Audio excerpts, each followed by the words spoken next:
So I'm currently reading and taking notes on this book about deep meditation by Yogani, and he's explaining the ideal amount of time that somebody should work out when they're meditating. Essentially, he mentions that you should do 20 minutes twice a day to get the most impact from your practice. But there is something that he mentions regarding that I just felt was such a perfect analogy for people who are also on a fitness journey. And what he says is there's always that temptation to push through and kind of force ourselves into another level.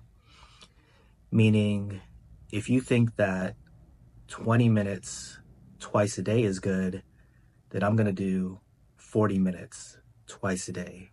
I'm going to do 1 hour, 3 times a day.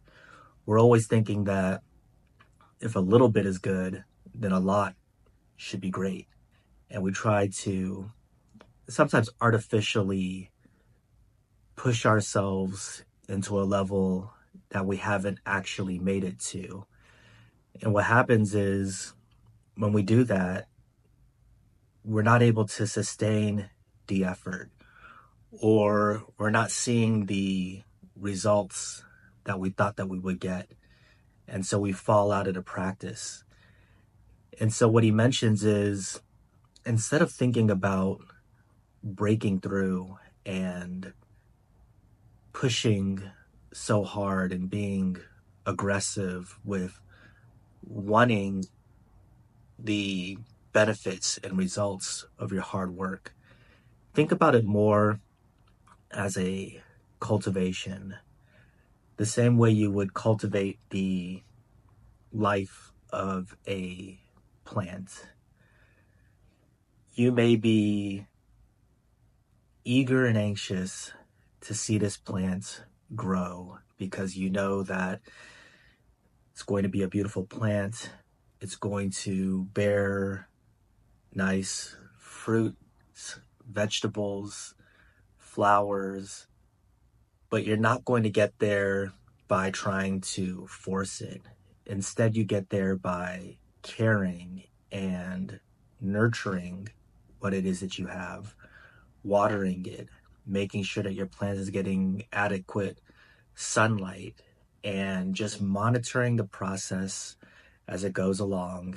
And if you've taken care of a plant, then you know it's going to seem like a very slow process until one day you have what it is that you've been waiting for. And all of a sudden, it'll feel like it happened very quickly. So, obviously, this is an analogy that is perfect for meditation, but it just kept drawing me back to something that I believe is perfect for how we should view our approach to fitness as well.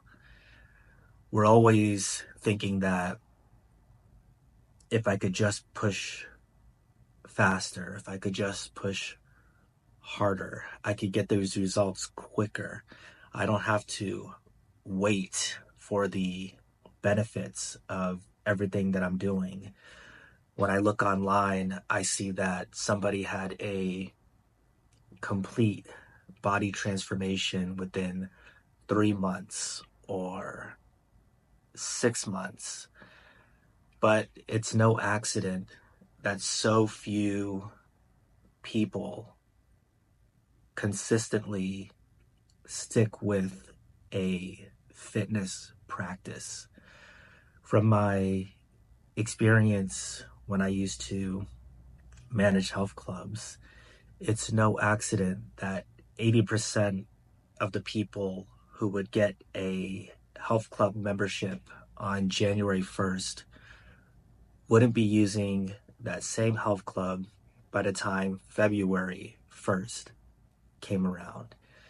And that's because instead of thinking about how can I cultivate my exercise in a way that is sustainable, in a way that is compassionate and caring for myself in this process as I grow towards what it is that I want to be.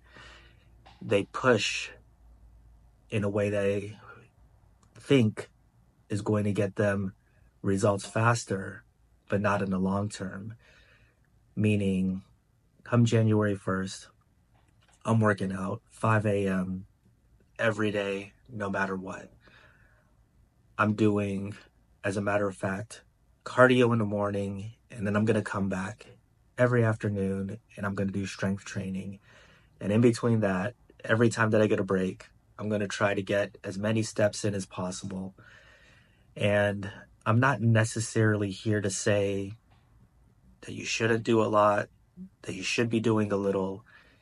It's more of a matter of self-care and honesty in terms of burnout and doing too much too soon and just not being mentally ready to do what it is you're trying to accomplish. Nobody wants to hear baby steps. Everybody wants to go directly to black belt. But when you work through the hierarchy, when you work through the process, you're going to not only get results, but you're going to get results that you could actually sustain, not just in terms of benefits, but in terms of a lifestyle. I know I'm somebody who likes to walk quite a bit. I'll do maybe 10 to 15,000 steps a day. It's something that comes very naturally to me without a lot of effort, without a lot of inner conflict, because I don't want to take the steps. It's just a habit that I do, but I didn't always start there. When I first started walking, I was always loosely aiming to just do 10,000 steps.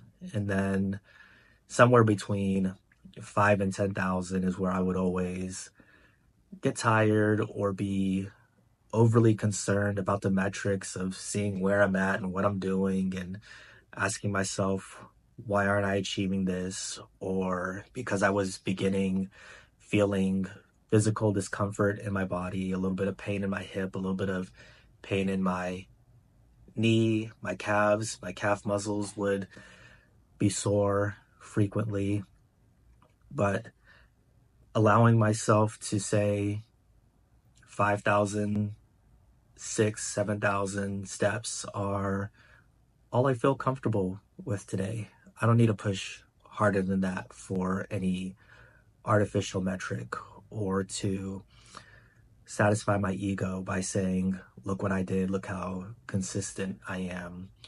I would just allow myself to be comfortable with what I achieved in that day, and the next day would be another opportunity that I was grateful for to try again. And after a while, 10,000 steps felt like it took very little effort. And then I would just start doing a little bit more and a little bit more. But it's because I gave myself the grace to move slowly and to accept that I'm not necessarily able to do what I want to, but I'll do my best. And I won't demonize myself for it or say that I'm not good enough for this. I'll just keep trying the next day and do what I can. And when you take this approach, in my experience, you're going to achieve long-term benefits.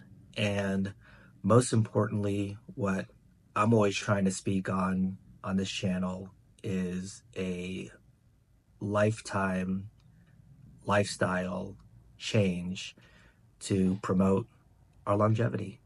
If you have a comment, show them below. I would be interested in your thoughts, and I'll talk to you next time.